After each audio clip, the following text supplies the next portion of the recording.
Sudah kelihatan ya? Sudah, Ibu. Saya mulai ya. Bismillahirrahmanirrahim. Assalamualaikum warahmatullahi wabarakatuh. Selamat siang, adik-adik sekalian.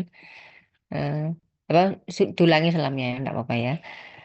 Jadi saya Maimun ya. Saya Dokter Maimun. Saya dari bagian patologi klinik. Patologi klinik itu dokter spesialis yang bertanggung jawab pada laboratorium-laboratorium klinik ya. Jadi kalau ada diperiksa darah, periksa urin, masuk das narkoba, itu di balik lab itu ada kami ya, dokter patologi klinik ya. Jadi kali ini ada tiga topik yang dijadikan satu. Ya, nanti yang belakang ada leukemia. Jadi ada anemia, kelainan hemostasis, dan leukemia.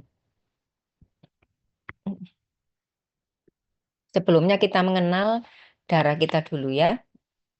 Darah itu yang utama adalah dia pengangkut oksigen dan nutrisi.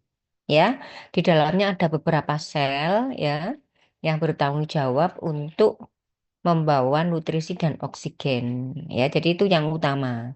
Yang kedua, di dalam darah juga ada sel-sel kekebalan tubuh atau sel imun. Sehingga kalau cek darah, misalnya kayak COVID gitu ya, PCR atau periksa, PCR juga bisa di darah. Atau periksa zaman dulu tuh antigen ya, periksa antigen itu juga dari darah ya. Jadi karena di dalamnya ada sel-sel imun yang bisa melawan infeksi. Ada juga namanya trombosit atau sel untuk pembekuan darah ya. Nah, ini kalau darah kita di dalam tabung dimasukkan ke tabung, kalau dibiarkan mengendap ya, dibiarkan mengendap tentunya beku kan kalau di luar. Nah, supaya tidak beku biasanya diberikan namanya anti pembekuan darah atau anti koagulan. Ada banyak anti koagulan. Nanti ada di farmasi akan pelajari. Jadi anti pembekuan darah supaya darahnya bisa diperiksa sel-selnya. Kalau kondisi beku sulit diperiksa, ya nggak bisa diperiksa ya. Jadi ada sel darah merah, ada sel darah putih, ada namanya plasma, plasma darah. Maaf sebentar ya.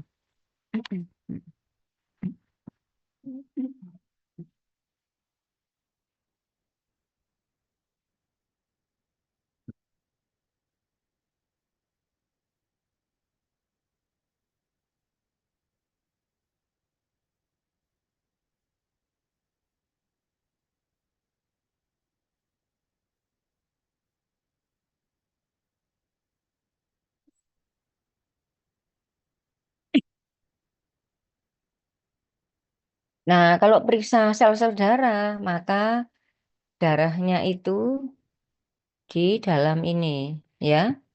Di bawah ini ya sedarahnya ya, di atasnya ada cairan ya. Cairan ini ada banyak macam-macam isinya. Ada protein, ada glukosa, ada macam-macam. Jadi kalau dicek darah, nah itu bisa macam-macam ya yang diperiksa apa saja. Ya. Nah, nah, tadi kembali ke sel darah ya. Sel darah itu asalnya dari sum tulang.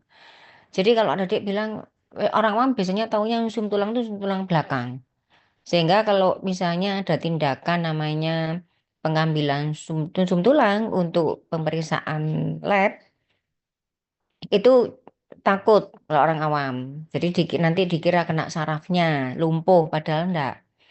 Jadi lokasi dari sum tulang itu tidak selalu ada di tulang belakang, ya. Di tulang belakang justru malah tidak tidak atau tidak praktis untuk pengambilan di sana. Tapi adanya di tulang-tulang pipih, ya, di tulang dada, tulang panggul. Kalau bayi itu ada di tulang kaki, di bawah lutut, ya, itu pabriknya darah namanya sum tulang. Nah, ada tiga jenis yang utama di dalam sel, di dalam apa musim tulang, ya. Namanya nama sel stem cell atau punca itu adalah sel cikal bakal. Nah, cikal bakal yang bentuk sel-sel darah kita. Ya, ada tiga jenis utama, darah merah, ya, nama nama latinnya atau nama medisnya eritrosit, darah putih namanya leukosit, ya, nama lainnya keping darah atau namanya trombosit. Kalau dalam bahasa Inggris ada red blood cell, white blood cell, atau platelet kalau keping darah. Ya, sedangkan leukosit atau darah putih itu ada beberapa macam. Tapi yang utama adalah limfosit, monosit, dan granulosit. Ya, mengapa harus tahu ini? Karena nanti ini adalah terkait dengan penyakit yaitu leukemia. Ya,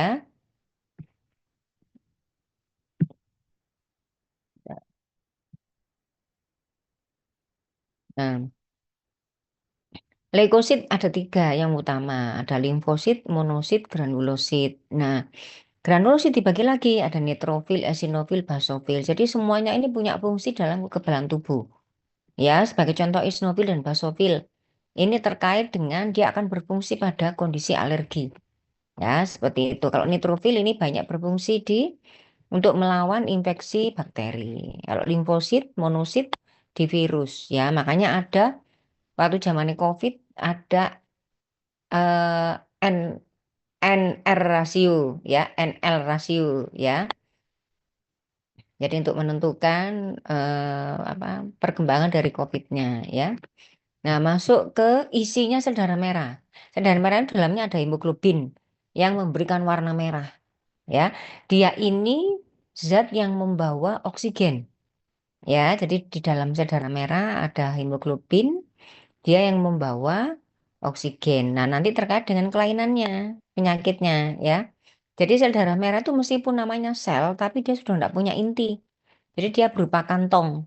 Ya, di dalamnya ada rangkaian ini ya, hem sama globin. Berikatan namanya hemoglobin. Ini strukturnya seperti ini, ya. Nah, kalau hematokrit itu adalah volume eritrosit secara keseluruhan, ya. Berapa banyak volume eritrosit yang menempati darah kita, ya, dalam volume tertentu. Ya, ini mengapa kok saya sampaikan nanti terkait dengan anemia. Apa itu anemia, ya? Jadi anemia itu bisa yang turun adalah eritrositnya, darah merahnya, misalnya karena dihancurkan atau misalnya produksi yang berkurang. Kemudian bisa juga yang turun itu hemoglobinnya. Ya, eritrositnya mungkin jumlahnya masih masih normal, tapi kandungan hemoglobinnya udah turun. Nah, ada juga kondisi di mana dikatakan anemia juga hematokritnya. Kalau hematokrit ini pasti eritrositnya juga ikut turun ya. Kalau hematokrit turun karena dia adalah kumpulan dari total prosentase dari eritrosit ya. Kalau eritrositnya turun, tentunya hematokrit juga turun. Tapi hemoglobin belum tentu turun ya. Nah, ini penting ya. Artinya kalau kita mengalami anemia, tentunya kapasitas dalam mengangkut oksigen ya, mengangkut nutrisi pasti akan berkurang. Akibatnya apa? Lah, kalau jaringan atau selnya berkurang, eh, apa oksigennya tentunya nggak bisa berfungsi dengan baik ya, dengan normal. Jadi ada banyak sebenarnya klasifikasi pembagian anemia. Anemia itu udah kalau berdasarkan mekanisme ini saya ambil salah satu aja karena waktunya nggak nutut ya, dan adik-adik kan memang kompetensinya tidak tidak harus tahu betul ya, bukan empat ya, tapi dua atau tiga ya kompetensinya ya. Jadi anemi bisa karena penurunan produksi ya.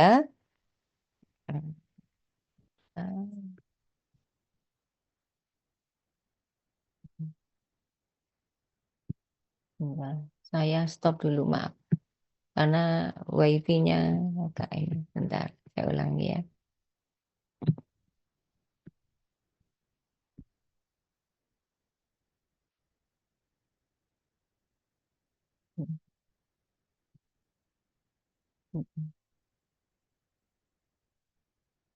Maaf wifi-nya ini. Tadi kan enggak keluar lagi. Sebentar ya. Aduh, kenapa kok gini ya? Bentar, ini enggak keluar screen saya. Mungkin tadi tertutup mungkin.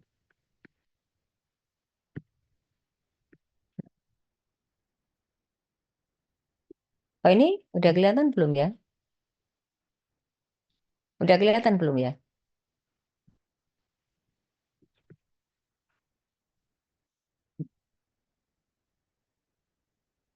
Sudah kelihatan ya?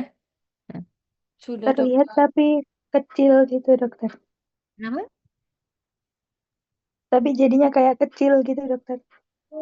Bentar, kenapa kok gitu ya? Nah, ya apa caranya ya? Coba saya stop dulu, balik lagi.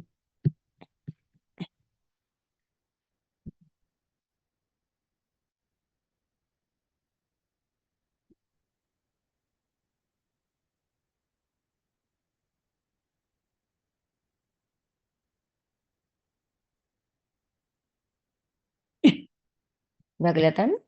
Hmm. Sudah ya? Masih kecil? Hmm. Gimana? Masih kecil apa? Masih kecil, dokter. Masih dokter. Ya caranya ya.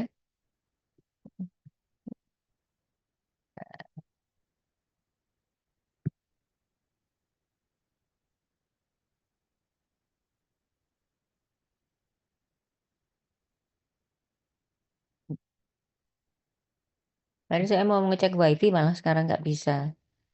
Akhirnya. Oh, sebentar. Hmm.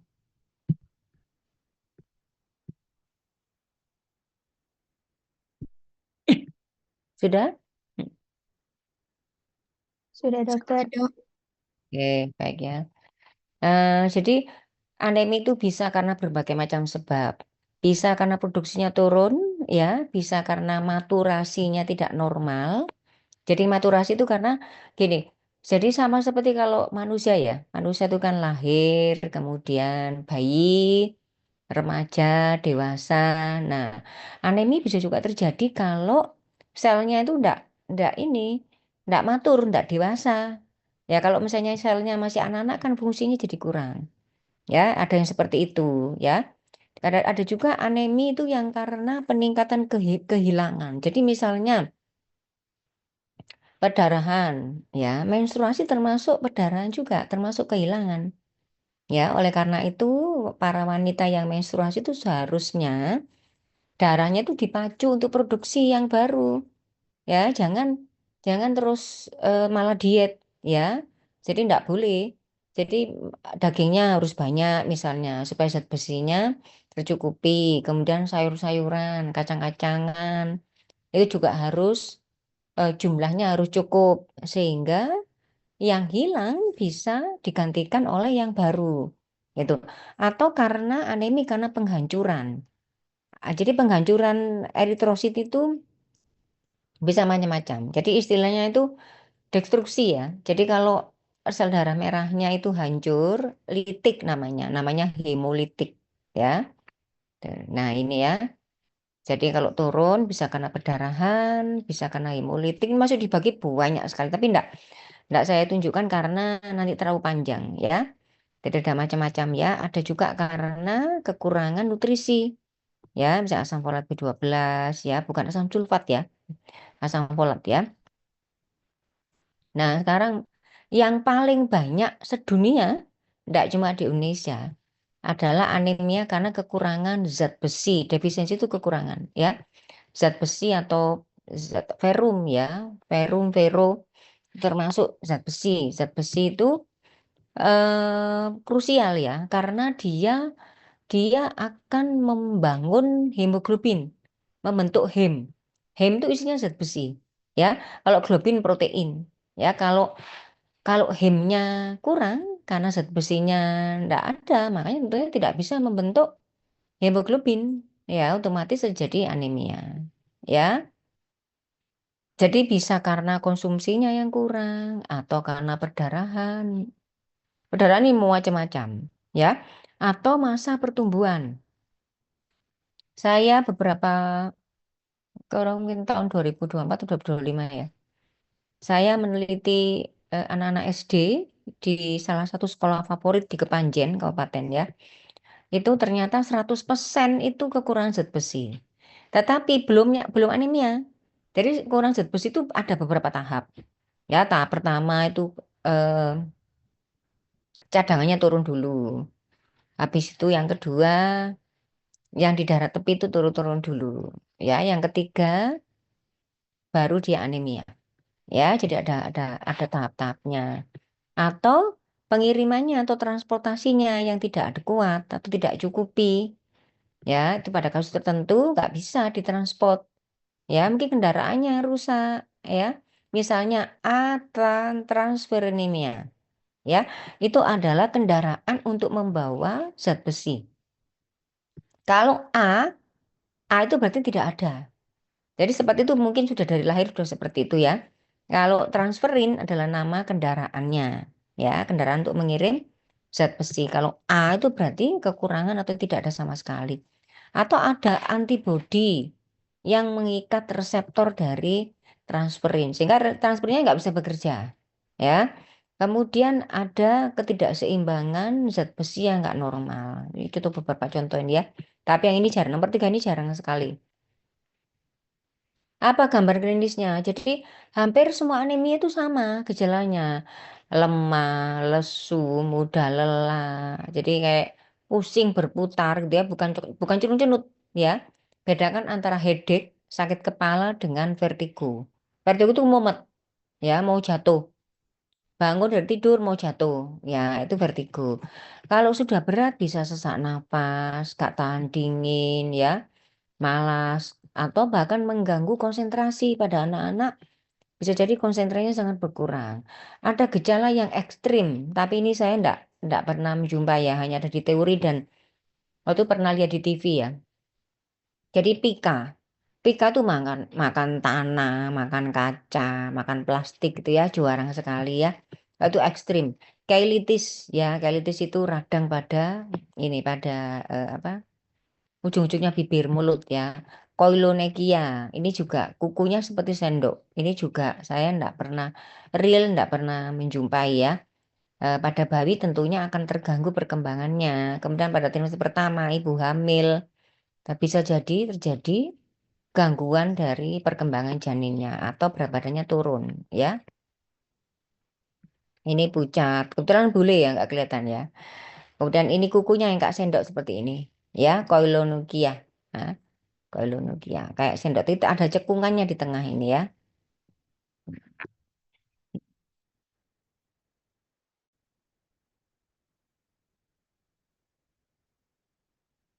Nah, ini adalah hal-hal yang bisa meningkatkan penyerapan zat besi serta yang justru menurunkan.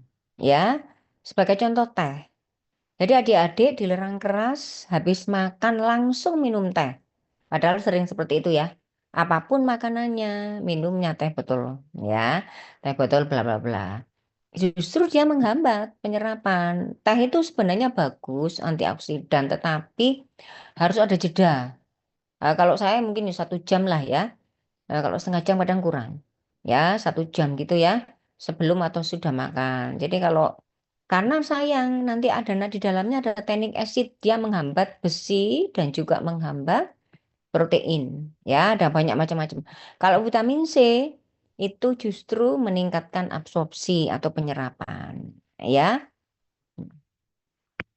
nanti bisa sendiri detailnya ya. Bagaimana gambaran laboratoriumnya? Jadi kalau adik-adik mungkin pada kuliah yang berikutnya ya, ada mengenai pemeriksaan laboratorium terkait dengan anemia ini, terkait dengan 3 kelainan yang saya bicarakan ini. Anemia, kelainan leukosit, kelainan trombosit ya, kelainan hemostasis.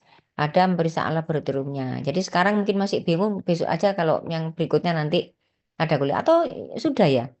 Saya enggak hafal, sudah mungkin orang lain yang memberikan ya.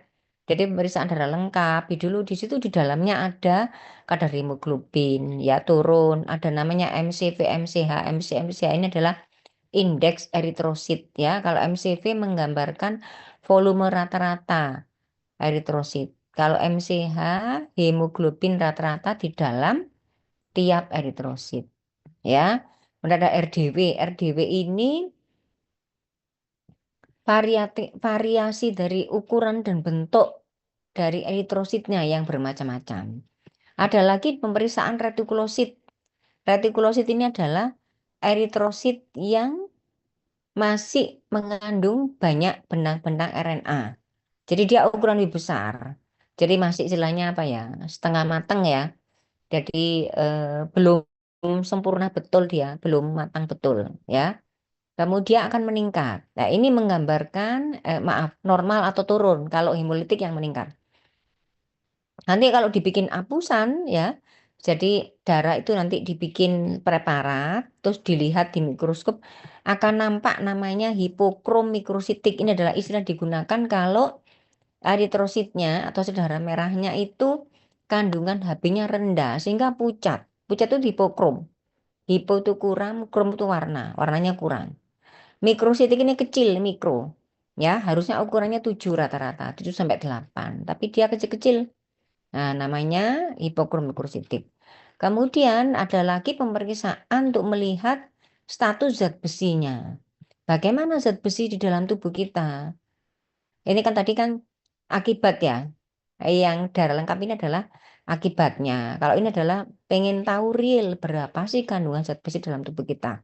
Ada banyak pemeriksaan ya, ada hemoglobin retikolosit, ada serum iron dan lain-lain. Ya, sekarang masuk ke kalau tadi anemia kekurangan zat besi itu adalah akibat dari kekurangan produksi, termasuk kurangan produksi itu karena dia nutrisinya kurang, ya. Dan juga termasuk dalam kategori karena kehilangan darah.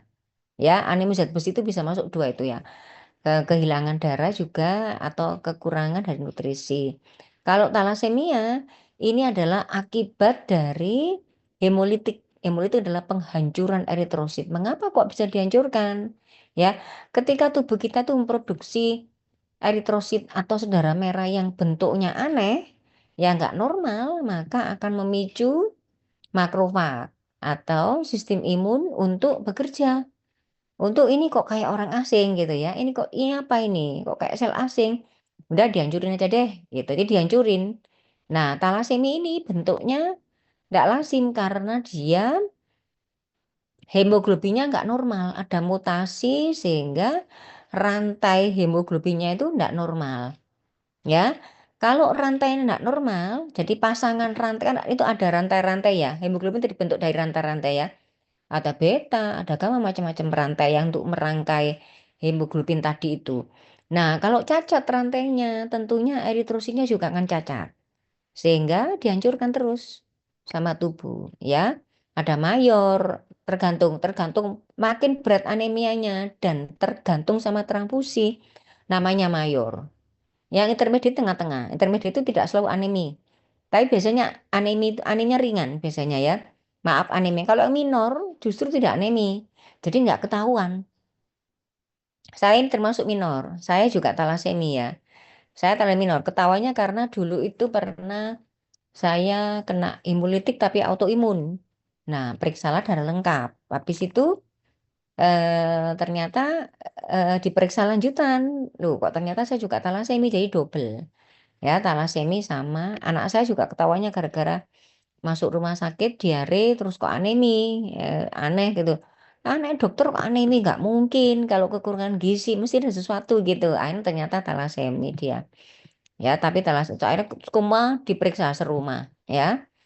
Jadi ada yang mayor enggak ada. Kemungkinan ini saya waktu itu pernah guguran. Mungkin ini meninggal bisa juga. Karena mayor ini sangat tergantung pada transfusi karena dia berat ya. Apa aneminya ya. Ya, ya gambaran klinisnya hampir sama kayak anemia kecuali kalau ekstrim ya. Ya, kalau ekstrim itu ada kayak high end, facies thalassemia, nanti ada gambarnya. Ya. Nah, karena dihancurkan terus, zat besinya tuh numpuk dalam tubuh. Jadi bahaya. Jadi memang kita tuh tidak boleh berlebihan ya. Berlebihan itu juga nggak normal, kurang juga nggak normal. Pada orang thalassemia itu ada dua hal. satu bisa juga dia defisiensi kalau dia nggak mayor. Kalau mayor justru malah berlebih karena penghancurannya berlebihan. Zat besi itu ibaratnya kalau dia eman-eman apa ya. Jadi dia itu di dalam tubuh itu didaur ulang terus, dipakai terus ya, diusahakan tidak banyak terbuang gitu ya. Tapi ketika zat besinya itu berlebih, tentunya akan berbahaya, bisa merusak liver, bisa mengendap di kulit ya, pertumbuhannya bisa terganggu, kena otak ya. Jadi juga termasuk ke alat kelamin ya, ke organ reproduksi sehingga tertunda pubertas. Bisa juga diabetes mellitus kalau dia numpuk di kelenjar pankreas dan lain-lain ya. Itu akibatnya kalau pada mayor ini ya. Kalau intermediate enggak. Biasanya kalau mayor kan dia berlebih ya. Sudah anemia, zat besinya itu numpuk, ketambahan harus transfusi. Transfusi itu otomatis menambah zat besi. Ya, karena transfusi kan juga dapat darah dari donor ya. Nah, ini ya, akibat mutasi jadi terjadi berbagai kelainan seperti ini tadi ya, yang saya sampaikan tadi ya. Yang tadi numpuk tadi ya. Nah, ini yang ekstrim. Yang ekstrim seperti ini. Jadi kalau dari mayor ya, kalau intermediate sama minor enggak ada gejalanya ya. Kalau yang talasemia yang mayor seperti ini, jadi ada namanya fasies talasemia. Khas model seperti ini. Kalau dilakukan pemeriksaan radiologi, rongsen akan seperti ini. Jadi seperti ada rambutnya, hair end ya. Jadi maaf, tulangnya itu seperti ini, berserabut ya. Gambarannya tentunya HB-nya turun. Ini juga sama dengan yang defisit zat besi. Jadi kecil-kecil pucat ya. Ya sama ya. Tapi retikulositnya meningkat karena terjadi litik. Karena dihancurkan maka dirangsang untuk segera tadi cepat sekali. Kalau defisit besi itu kebanyakan kan kronik ya. Kalau mayor ini talasemi ini seringnya itu kronik tapi berat. Kroniknya itu apa ya? Agresif gitu loh. Beda kalau defisit besi itu kan pelan-pelan sehingga prosentase retikulosit dari respon usum tulangnya biasa-biasa saja. Awalnya mungkin meningkat, lama-lama biasa-biasa saja. Tapi kalau ini meningkat terus karena kontinu ini. Kalau yang zat besi itu kan biasanya tidak kontinu. Mungkin suatu saat intake-nya banyak. Suatu saat intake-nya kurang. Misalnya seperti itu ya, beda sehingga.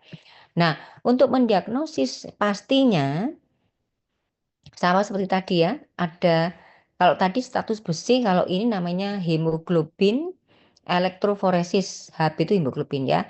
Jadi kita melihat jenis-jenis hemoglobinnya. Ya, hemoglobinnya itu karena mutan ya, makanya ada beberapa macam. Ya, jadi dilihat bagaimana namanya hemoglobin elektroforesis. Melihat prosentase hemoglobin yang normal bagaimana, yang tidak normal ada apa enggak gitu ya. Nah, ini kalau yang tadi talasemi tadi itu karena mutasi, udah dari sananya ya, udah keturunan ya. Kalau yang hemolitik satunya, kalau ini non imun, ini imun. Ya, namanya AIHA, autoimun hemolytic anemia. Masih ada lagi jenis hemolitik yang lain, masih banyak. Tapi saya tidak menyebutkan satu-satu ya. Yang sering aja ya. Ada lagi karena kerusakan mekanikal ya, misalnya pada DIC. Nanti DIC itu apa ada nanti ya. Nah, ini ada 3 jenis ya autoimun tadi ya. Jadi AIHA ini kalau berdasarkan penyebabnya ada primer, ada sekunder. Kalau primer tidak diketahui, kalau sekunder itu bisa karena autoimun yang lain atau karena obat-obatan juga bisa. Misalkan kalau yang berdasarkan jenis antibodinya ya ada ada yang cold, ada warm, ada yang campuran. Jadi kalau warm itu antibodinya itu bereaksi optimal pada suhu tubuh kita 37 derajat. Kalau cold berarti dia bereaksi antigen antibodinya itu pada suhu dingin. Jadi termasuk ruangan kita itu suhu dingin. Ya, mulai dari 4 derajat sampai 20 mungkin ya, itu termasuk kode AIHA. Jadi ceritanya AIHA ini eritrositnya itu kan eritrosit itu kan punya antigen ya. Jadi semua sel pasti punya antigen di permukaan membran sel itu ada banyak antena-antena itu, termasuk antigen, ya. Karena itu merupakan identitas dari sel. Ya, ternyata pada IHA ini dan autoimun yang lain itu sel limfositnya, ya, tadi ada sel limfosit ya di darat tepi ya, di mana di leukosit ya. Limfositnya error. Dia itu harusnya memproduksi antibodi yang tidak boleh menyerang antigen dalam tubuh sendiri. Tetapi pada autoimun IHA itu dia antibodinya itu dari sel limfosit yang error. Limfositnya nggak lulus waktu sekolah, waktu kuliah nggak lulus. Jadi limfosit itu tahapannya di suntulan itu ada macam-macam ya. Jadi SD, TK itu sampai kuliah. Kuliah tuh kuliahnya tuh di luar dari sum tulang. Kalau kuliahnya nggak lulus dia jadi error. Ketika dia tahu error itu namanya tolerance ya, tolerance ya. Jadi dia harus mentoleransi selnya sendiri, nggak boleh nyerang ya. Ketika dia error, ada beberapa mekanisme untuk dari tubuh ini supaya dia nggak berkelanjutan errornya. Satu, selnya akan bunuh diri, namanya apoptosis. Yang kedua, akan dimakan oleh makrofag karena dia akan potensi menimbulkan bahaya. Yang ketiga, di-off-kan antenanya yang error tadi, yang namanya anergi, ya gitu ya. Yang keempat, gagal semua, ngeluyur dia akan berkembang biak, akhirnya memproduksi antibodi yang justru menyerang eritrositnya sendiri. Terjadilah litik, ya, karena dia ber antigen antibodinya saling bereaksi, ya. Aduh, mohon maaf, ini laptop saya pewarna sekali. Apa mungkin karena kebanyakan yang dibuka ya? Saya stop dulu yang aplikasinya.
Ya, kelihatan ya.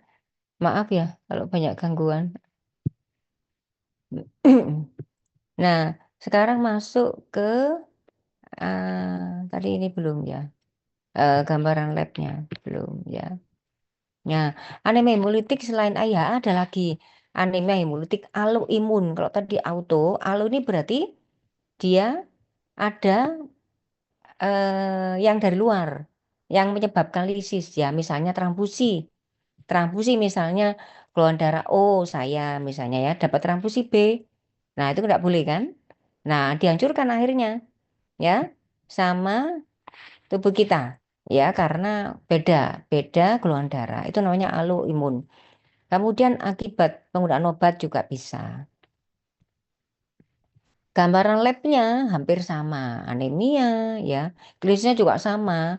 Jadi lemah, letih, lesu, kurang konsentrasi, jadi malas, ya vertigo. Nah, gambaran laboratoriumnya juga gitu, hemoglobinnya turun ya. Kemudian ada gambaran morfologi yang khas, tapi mungkin ada enggak perlu tahu ya.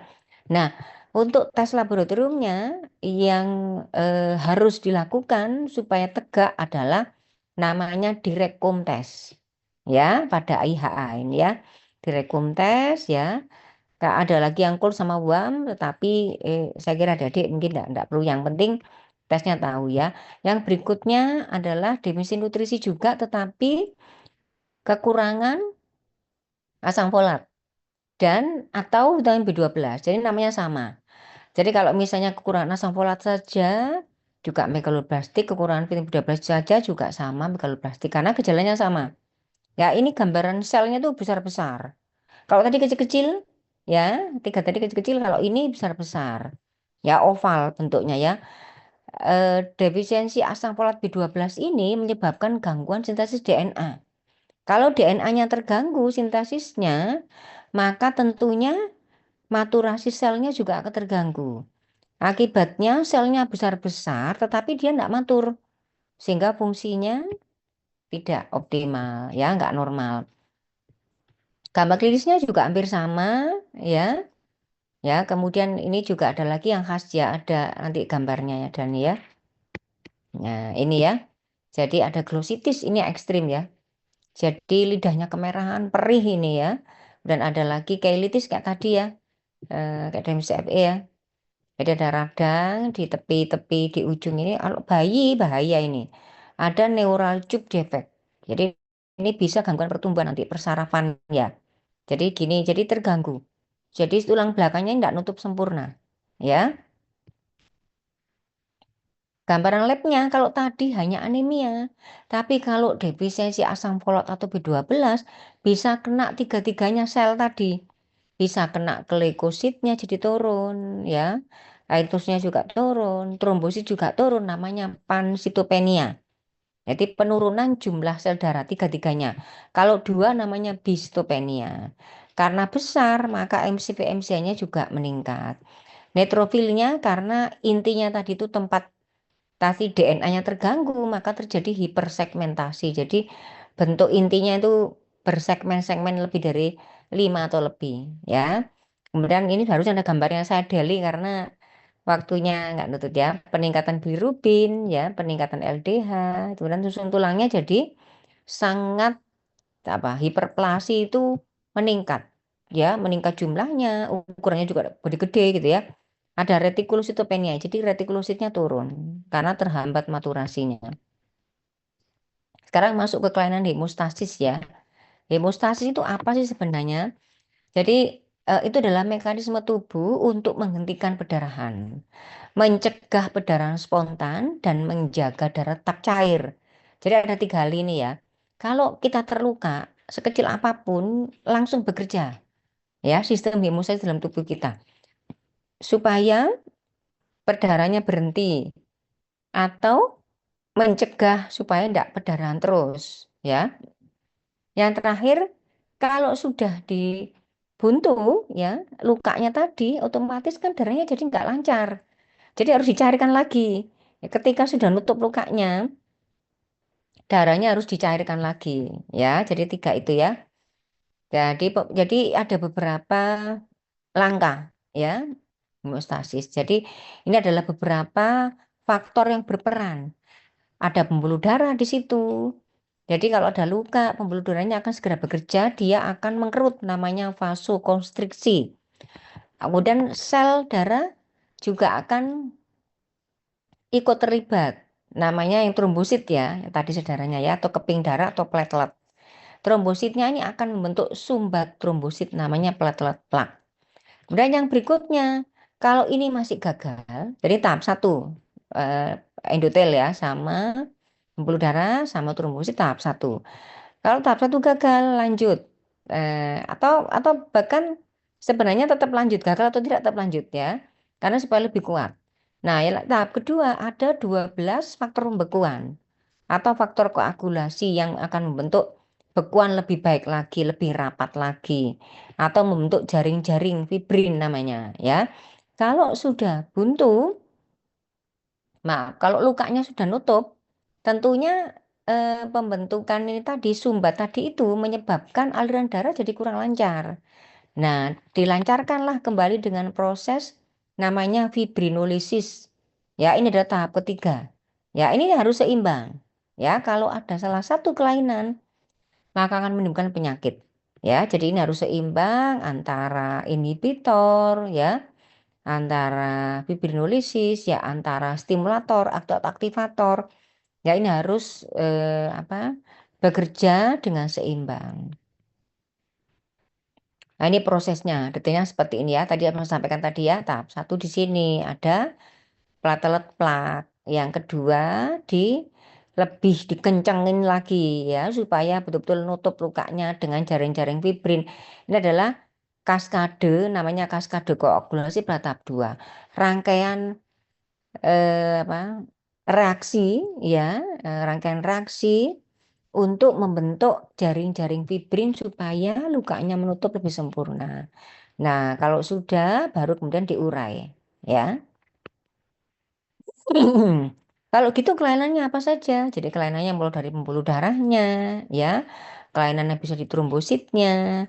Kelainannya bisa, maaf ini kelainan harusnya ya. Kelainan pembekuan darahnya. Kemudian itu ada yang didapat atau dari sononya sudah ada, atau maaf inherited ini bukan didapat, tapi bawaan ya, maaf bawaan. Kalau acquired ini eh, didapat, artinya dapat dari luar, ya dari luar itu bisa lewat apapun ya. Jadi macam-macam. Yang kalau yang inherited lebih jarang, ya. Ada istilah trombositopenia. Trombositopenia ini adalah istilah dari penurunan trombosit di bawah normal. Kalau trombositopati itu jumlahnya normal, tapi fungsinya abnormal, ya, pati namanya. Nah, kelainan fibrinosis juga ada. Ini jarang. Yang terakhir ini jarang, ya. Primer ini apalagi? Saya hampir tidak pernah menjumpai, jarang sekali. Kalau sekunder masih mungkin, ya, misalkan karena lupus, SLE ini lupus ya. Kemudian karena habis operasi, ya, ada keganasan macam-macam. Nah, masuk yang pertama, kalau kelainan pembuluh darah tidak saya bahas karena sangat-sangat jarang. Ya, contohnya Scurvy. Ya, Scurvy itu kekurangan vitamin B6. Ya, itu pembuluh darahnya akan jadi tidak sempurna.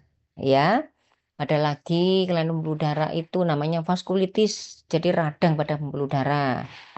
Ada lagi ada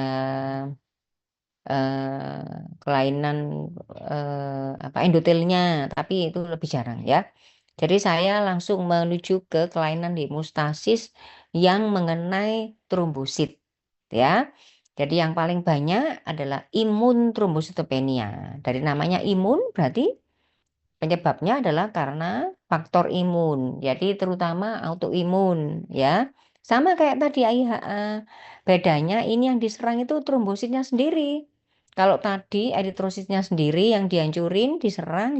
Kalau ini trombositnya mungkin pernah tahu ya. Anak-anak habis vaksin itu seminggu 2 minggu kemudian loh kok banyak keluar bintik-bintiknya ya. Nah, itu ITP ya. Ini sayangnya tidak ada gejalanya. Kalau sudah berat baru bintik-bintik itu baru atau lebam-lebam. Nah, itu baru ketahuan. Tapi beda dengan trombositopenia karena demam berdarah. Kalau demam berdarah itu kan virusnya yang bikin bikin huru-hara sehingga ada gejala demam, pusing, macam-macam ya. Sakit kepala, ya, mual muntah. Kalau ini enggak. Ini enggak ada demam, enggak ada apa-apa. Tuh, tapi kok kulitnya kok ada bintik-bintik merah. Nah, diperiksa ternyata ada trombositopenia. Nah, itu dikatakan tidak normal kalau di bawah 100.000. Ya, itu dikatakan trombositopenia pada terutama ini untuk kriteria yang autoimun ya. Tapi kalau yang lain di bawah normal itu bisa bisa tergantung tergantung usianya, tergantung juga alat yang digunakan. Tetapi kalau untuk ITP dipakai patokan di bawah 100.000. Ya, itu dikatakan trombositopenia ya. Jadi bisa ada beberapa sebab. Bisa primer, bisa sekunder. Kalau ada klasifikasi menurut saya. Sama kayak tadi, klasifikasinya bisa primer, tidak diketahui sebabnya, atau sekunder. Karena faktor eksternal, macam-macam sebabnya. Karena sekarang itu makin banyak antigen ya di luar tubuh kita tuh ya. Atau bisa juga karena udah ada penyakit autoimun sebelumnya. Ya, itu seperti lupus kayak saya. Ini saya juga ITP. Saya juga talasemia minor, saya juga ITP. Dulu saya IHA juga. Jadi saya banyak banyak sekali autoimunnya saya. Terus juga ada juga autoimun tiroid saya juga ya. Tapi IHA saya sudah sembuh. Sekarang tinggal ITP ini ya sampai sekarang masih kalau ketatap itu udah langsung langsung merah-merah sudah ya lebam-lebam gitu ya. Nah, itu ya. Cuman saya juga nggak diketahui sebabnya primer ya. Kemudian kalau untuk dewasa itu sembuhnya lama. Kayak saya mulai tahun 2009 atau 2010 ya. Sampai sekarang ya tidak sembuh-sembuh. Kalau anak-anak cepat ya mungkin sistem imunnya mungkin bagus ya. Jadi pada dewasa itu lebih jarang ya. Ada lagi pembagian berdasarkan onsetnya atau dia terjadi kapan. Bisa newly diagnosis, bisa kronik ITP, bisa juga yang resisten. Nah, kayak saya itu sempat resisten, tidak mempan sama steroid, tapi saya udah nggak pakai steroid karena udah osteoporosis kebanyakan steroid ya. Udah saya biarin aja wis ya. Jadi ini adalah gambaran patofisiologinya. Jadi ringkasnya tadi itu ada autoantibody yang berikatan atau mengikat autoantigen dari punyanya si trombosit ini. Nah, autoantibody ini bisa juga masuk ke sum tulang. Jadi induknya si trombosit tadi itu bisa juga diikat sama autoantibodinya sehingga terjadilah di situ gangguan. Akibatnya jadi trombositnya itu selain dihancurkan, produksinya juga berkurang akhirnya ya. Obat-obatan yang digunakan ya, epitope ini adalah bagian dari antigen ya. Obat-obat yang digunakan bisa macam-macam ya, bisa menggunakan steroid ya. Nah, ada lagi namanya intravenous imunoglobulin. Jadi dia ada juga namanya dia terapinya menghambat ikatan antigen antibodi di sini di reseptornya trombopoietin ya. Saya pakai yang itu terakhir sekarang. Ada namanya obat namanya Ribuset. Jadi dia menghambat ikatan ini si autoantibodi pada reseptor trombopoietin di sum tulang. Jadi mahal itu ya. Satu tablet itu saya beli satu emplak itu sudah 2,3 2,4 juta. Isinya cuma 7 ya. Itu dosis kecil ya, belum yang dosis besar itu. Malah ini seperti ini. Kalau kecil-kecil namanya peteki. Kalau agak besar, tengah gini namanya purpura. Kalau gede kayak gini namanya ekimosis. Ya, ini perdarahan di bawah kulit. Ya, jadi gejala tidak khas. Trombositopenia apapun bisa seperti ini. Ya, yang juga bisa mengenai mata. Saya ini sering kayak gini nih. Dan nggak tahu-tahu terus muncul merah gitu ya. Jadi pecah di sini ya. Pecah terus nggak bisa nutup sempurna karena yang bagian buntu yang apa, melekatkan perlukaan supaya nutup itu jumlahnya turun ya trombositopenia sehingga terjadilah perdarahan yang tidak bisa dihambat. Sehingga kalau sebagai contoh orang dengan ITP itu kalau naik pesawat minimal 50.000 ya karena kalau ada apa-apa dalam pesawat kunjungan dan sebagainya nanti perdarahan dia kasihan ya. Nah, laboratoriumnya kalau tadi anemi beda ya. Kalau ITP kalau lama-lama dan rendah sekali di bawah 50.000 riskan terjadi anemia. Kenapa? Ya karena perdarahan, ada luka gitu perdarahan. Atau kalau dia menstruasi tidak berhenti-berhenti karena trombositnya rendah. Terutama di bawah 50 ya. Nah, sehingga ikut anemi juga akhirnya ya. Tapi kalau stabil ya, trombositnya stabil masih di atas 50.000 ya, itu aneminya juga tidak akan terjadi ya. Nah, untuk pemeriksaan yang sederhana dan itu tersedia di banyak laboratorium. Ada namanya Imager Platelet Fraction IPF. IPF ini sayangnya tidak banyak dokter yang tahu ya. IPF ini sama seperti retikulosit tadi. Kalau tadi retikulosit kan eritrosit yang setengah matang ya, yang bisa menggambarkan kondisi usun tulang. Nah, IPF ini juga demikian. Ini dia bisa menggambarkan bagaimana apa proses apa adaptasi atau respon usun tulang terhadap trombositopeni. Ya, jadi IPF ini biasanya kalau pada ITP normalnya kan 1 sampai 6 atau 7 ya. Biasanya di atas 10%. Artinya usun tulangnya aktif. Karena banyak dihancurin, maka usun tulangnya harus aktif. Nah, usun tulang tadi itu aktifnya ada namanya megakaryopoiesis. Megakaryopoiesis itu adalah pembentukan atau produksi dari trombosit. Megakaryopoiesis itu prekursornya. Jadi mbok-mbok aneh ya. Jadi cikal bakalnya trombosit. Nah, itu bisa tergambarkan dengan adanya IPF ini ya. Nanti kalau kuliah pemeriksaan darah lengkap akan ada IPF ini ya. Dan kalau darahnya dilihat di mikroskop, trombositnya akan nampak jarang-jarang ya. Kalau unsur tulangnya dilihat, maka megakariositnya bisa normal, bisa meningkat. Tergantung antibodinya sudah menyerang ke sana apa belum ya. Kemudian sebenarnya ada lagi pemeriksaan yang lebih canggih. Tetapi ini jarang dilakukan ya, hampir tidak pernah kayaknya kalau di Indonesia ya. Karena sulit ya, trombosit itu kecil sekali, trombosit itu cuma 2 mikron, 7 mikron ya. Saya mencontohkan kayak apa ya, kalau trombosit kecil sekali trombosit itu sehingga sulit untuk dimarker.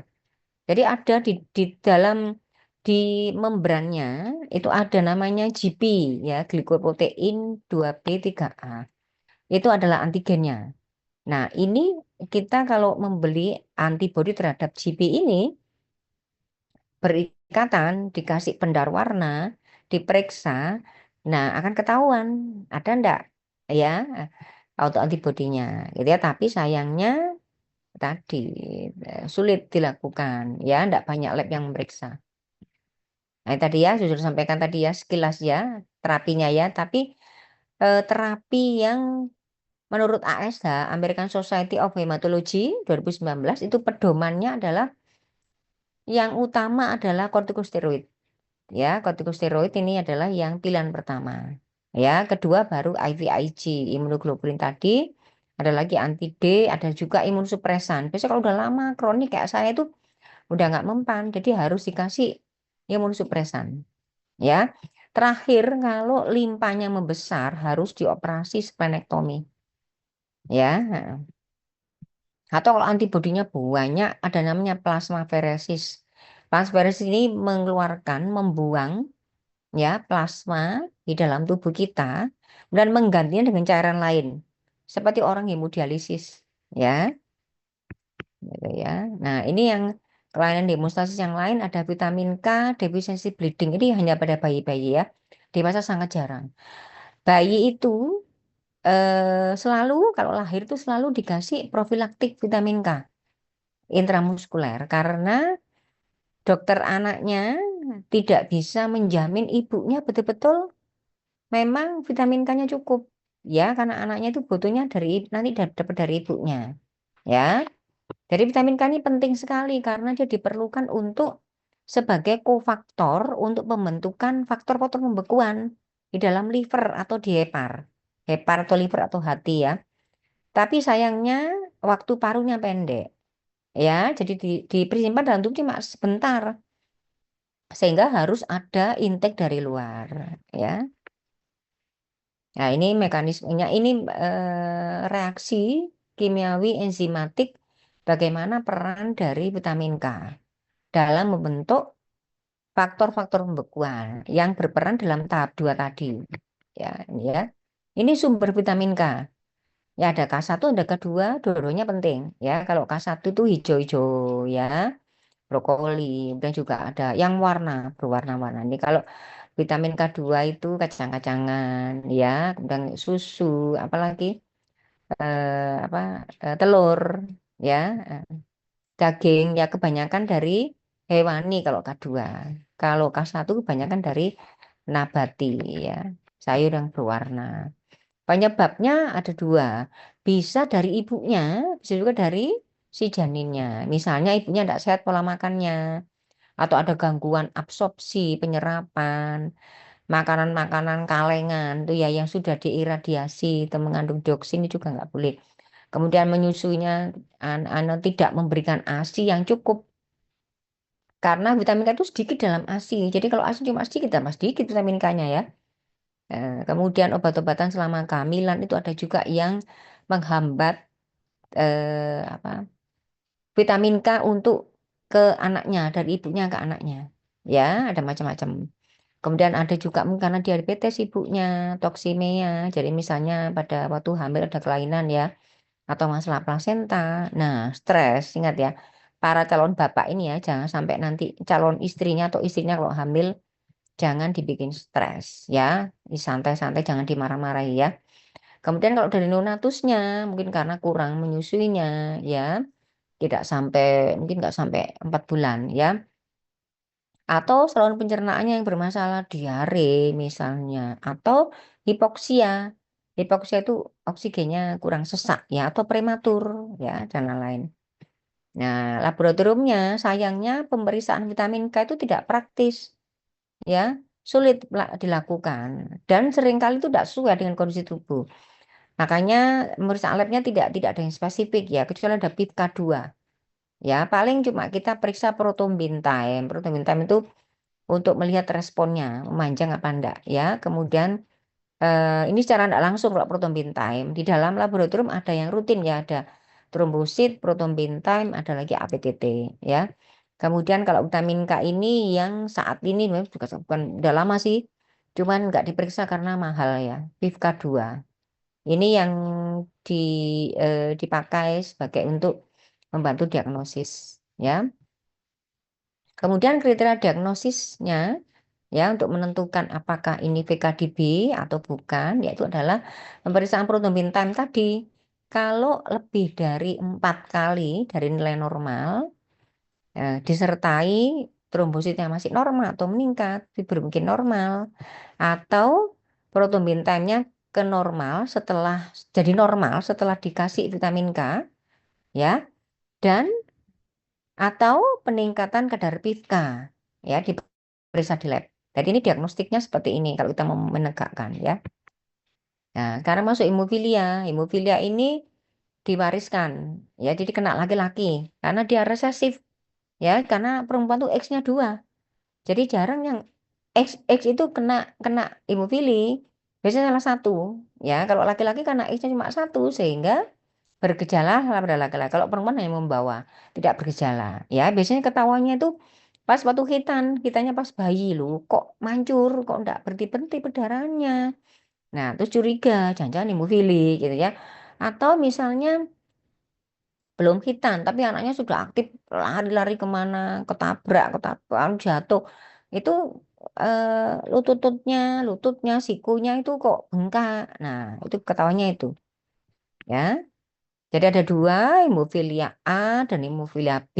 Jadi kalau yang hemofilia A itu kekurangan dari faktor 8. Ya, kalau hemofilia B kekurangan faktor 9. 2 faktor ini berperan pada jalur intrinsik tadi, pada tahap 2 hemostasis tadi, kan ada banyak faktor tadi kaskade. Nah, ini ada jalur intrinsik ya. Jadi sehingga kalau ini kekurangan faktor ini otomatis pembekuannya tidak sempurna, jadinya perdarahan gitu ya.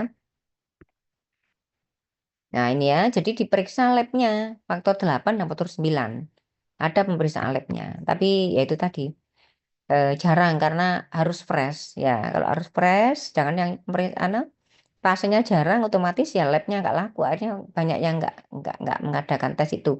Jadi ini ya, kalau jatuh, jadi kan di sini adalah soft tissue ya, jadi bengkak ya, gitu ya. Nah, labnya ya tadi ya, ini APTT ini adalah mengukur faktor-faktor jalur intrinsik ya, sehingga seringkali memanjang. Tapi normal pun belum tentu juga, bukan hemofili, karena hemofili ada tahapannya. Ada hemofili ringan, hemofili sedang, hemofili berat. Kalau berat, sedang, biasanya udah memanjang. Tapi kalau ringan tidak ketahuan.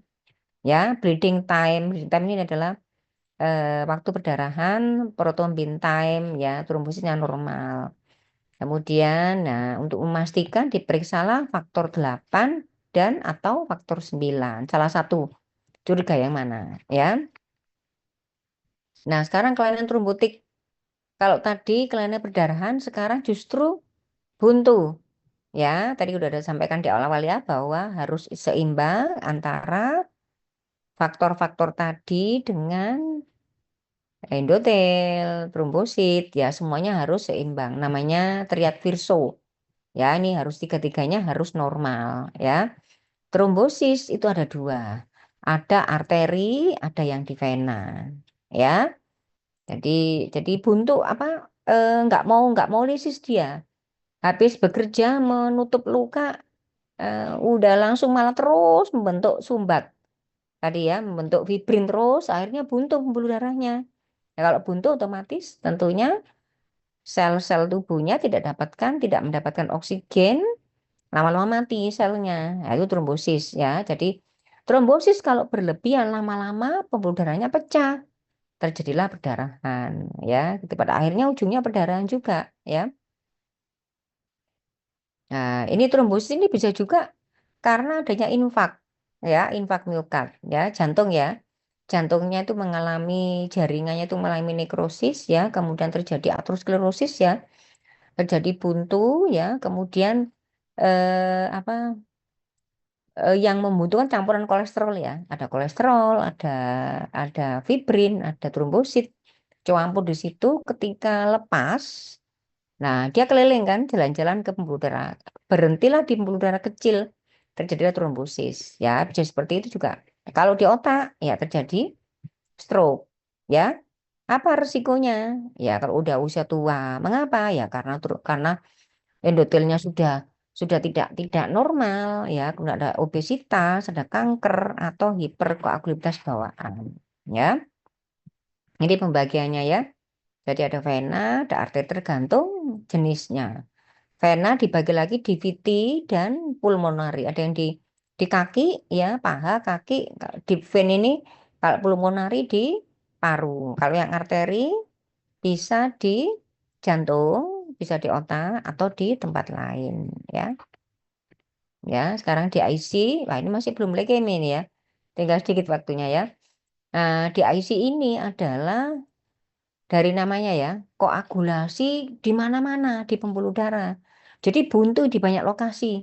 Ya, ini adalah bukan penyakit, tetapi adalah akibat atau komplikasi dari penyakit yang mendasari. Ada macam-macam penyebabnya ya. Ya, intinya endotelnya ada kelainan, ya. Pembuluh darahnya ada kelainan, faktor pembekuannya juga bisa jadi ada kelainan.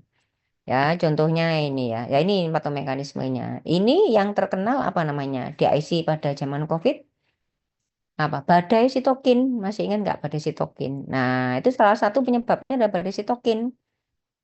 Di situ ada interaksi antara endotel yang sudah rusak atau mengalami gangguan dengan sitokin yang dikeluarkan oleh sel-sel imun dan sel radang.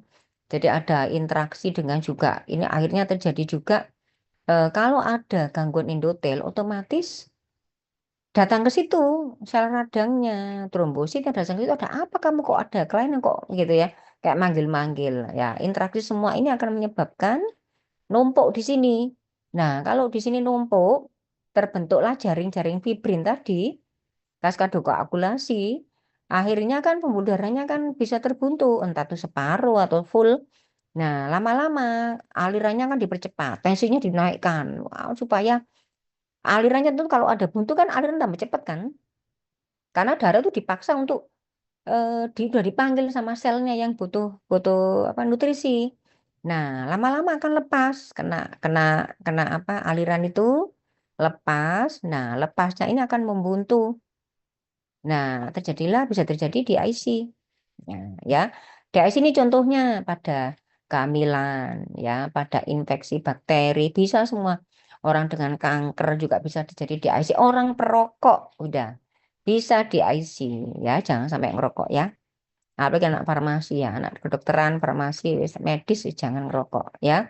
Sekarang masuk ke yang terakhir ya leukemia, tapi leukemia ini masih banyak ya. Ya, leukemia itu sebenarnya apa sih ya? Kita harus mengenal namanya hematopoiesis. Hematopoiesis ini adalah apa? Perkembangan sel-sel. Jadi ada prekursornya, ada hematopoietic stem cell. Ya, ini akan berkembang cikal bakal kita disampaikan di awal tadi ya, akan menjadi berbagai macam sel. Nah, pada tahap awal-awal sini ini bisa terjadi mutasi kelainan genetik sehingga terjadi clonal disease. Clonal itu berarti kan dia keganasan. Nah, keganasan bisa di sini, bisa di sini. Ya, bisa di prekursor ini. Baik itu di jalur limfositnya maupun jalur prekursor eritrosit, jalur prekursor trombosit, jalur prekursor granulosit. Nah, itu semua bisa terjadi karena ada mutasi. Penyebabnya nggak diketahui. Mutasi bisa karena radiasi, bisa karena bahan toksin, bisa karena apa? Virus, ya. Nah, itulah cikal bakal terjadinya leukemia. Ya, leukemia itu keganasan dari hematologi sel-sel, terutama sel leukosit. Ya, sebenarnya leukemia itu tidak tepat karena dulu ditemukannya pertama kali itu di leukosit, padahal ternyata eritrosit juga bisa. Megakaryosit, trombosit juga bisa. Ya, ya ada. Jadi dibagi dua, ada limfoid dan mieloid. Ya, kemudian ini jenisnya. Ya, ada yang akut, ada yang kronik. Ya, nah ini ya, leukemia ada yang akut, ada AML, ada ALLM itu mieloid. Jadi sel itu dibagi-bagi ya jenisnya ya. Kalau mieloid ya akan menurunkan granulosit, neutrofil, macam-macam tadi. Kalau yang limfoid ini menurunkan limfosit B, limfosit T, dan sebagainya. Kalau yang kronik bagi dua juga. Kronik mieloid sama kronik limfoid ya. Nah, perbandingan antara akut dan kronik bagaimana? Ya, kalau akut ini justru malah jelek. Ya, akut ini justru jelek.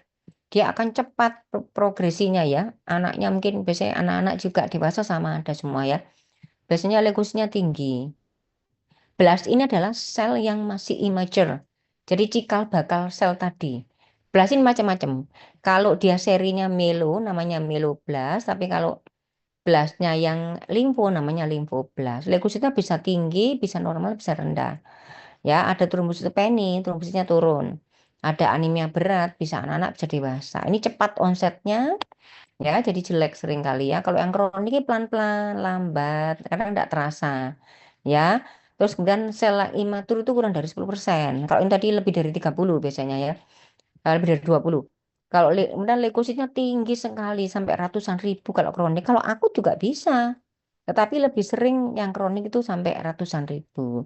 Trombositnya masih normal, bisa juga turun. Kalau udah berat turun, awal-awalnya normal. Bahkan ada juga yang justru meningkat trombositnya. Anemia itu kalau muncul kalau udah berat.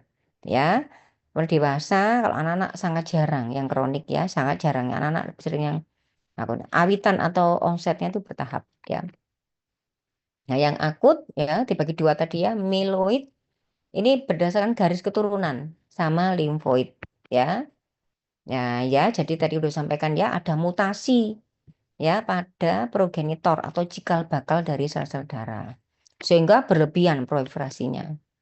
Ya, AML ya. Jadi gejalanya itu hampir sama semua sebenarnya. AML ini sering pada dewasa. Anak-anak juga ada, tapi lebih sering pada dewasa. Gejalanya itu ya karena aneminya, karena leukosit yang tinggi atau leukopeni. Dan orang dengan leukemia itu mudah infeksi. Mengapa? Karena leukositnya yang meningkat itu tidak normal. Bukan leukosit yang normal, leukosit nggak normal sehingga nggak bisa melawan. Kalau ada makhluk asing atau ada patogen dia nggak bisa melawan sehingga seringkali meninggalnya itu salah satu penyebabnya adalah karena infeksi. Ya misalnya di terapi ya di kemoterapi tapi kemoterapinya belum manjur, belum bekerja, udah keburu infeksi, meninggal, gitu ya. Diagnosisnya kita bisa kalau menggunakan ada dua klasifikasi, bisa FAB namanya badannya ya, French American British atau WHO, ya World Health Organization. Jadi kalau pakai FAB cukup bukan harus 30% jumlah sel yang ganas tadi, namanya sel blast tadi ya. Kalau WHO cukup 20%. Ya itu gambarannya, gampangannya seperti itu. Tetapi sebenarnya masih ada lagi. Karena tipenya itu banyak sekali 0 sampai 7. Ya, AMLM 0 sampai 7 ya banyak sekali. Sum tulangnya ya ditemukan lebih dari 30%. Ya, proerythroblast ini adalah dari namanya. Berarti dia prekursor dari eritrosit.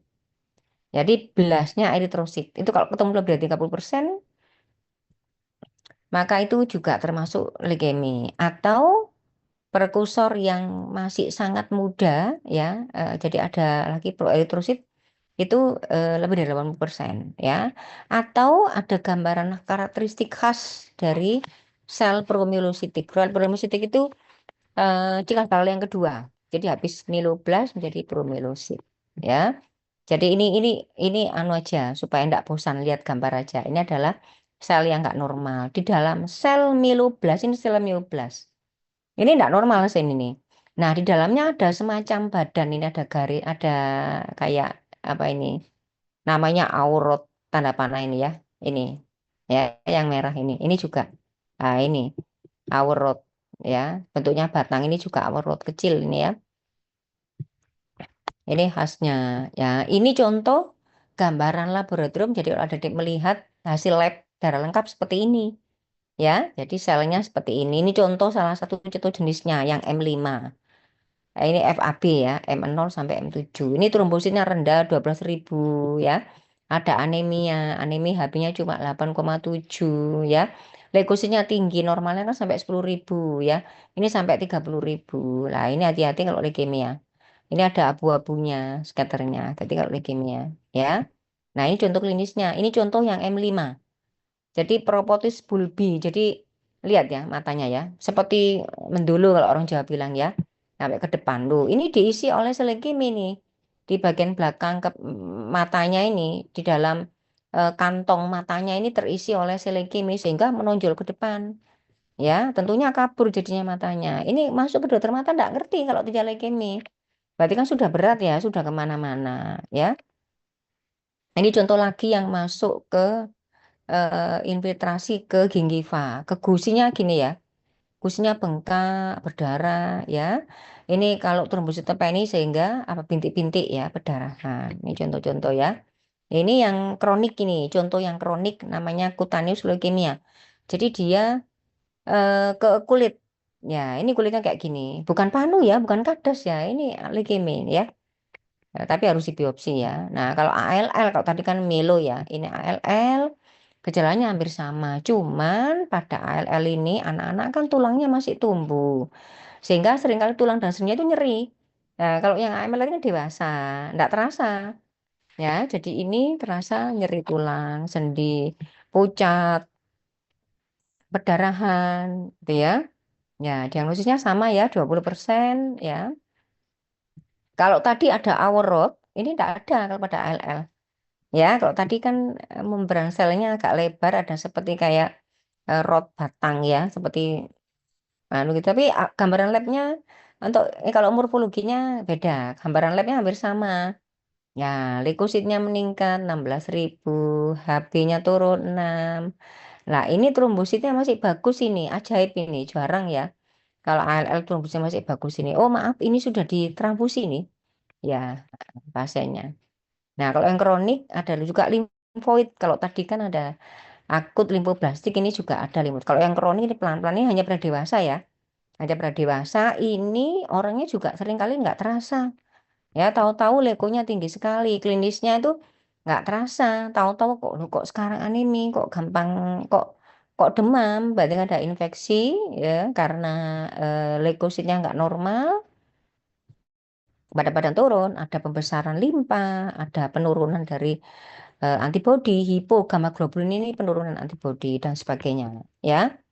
Nah ini ya, apoptosisnya nggak normal, patogenesisnya. Jadi selnya itu nggak mati-mati, ya nggak boleh ya, nggak mati-mati, akhirnya dia jadi ganas. Nah kalau yang CML, nah ini anak-anak juga ada. Kalau tadi CLL nggak ada pada anak-anak, ini ada pada anak-anak.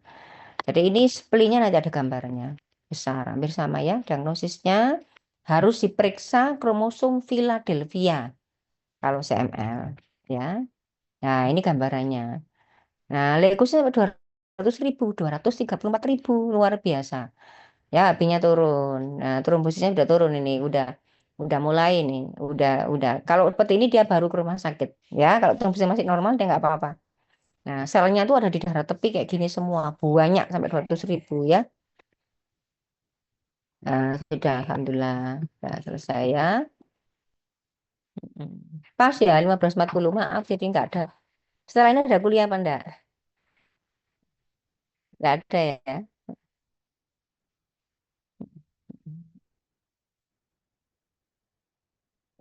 Ada pertanyaan? Sampai sini? Sulit ya. Sulit karena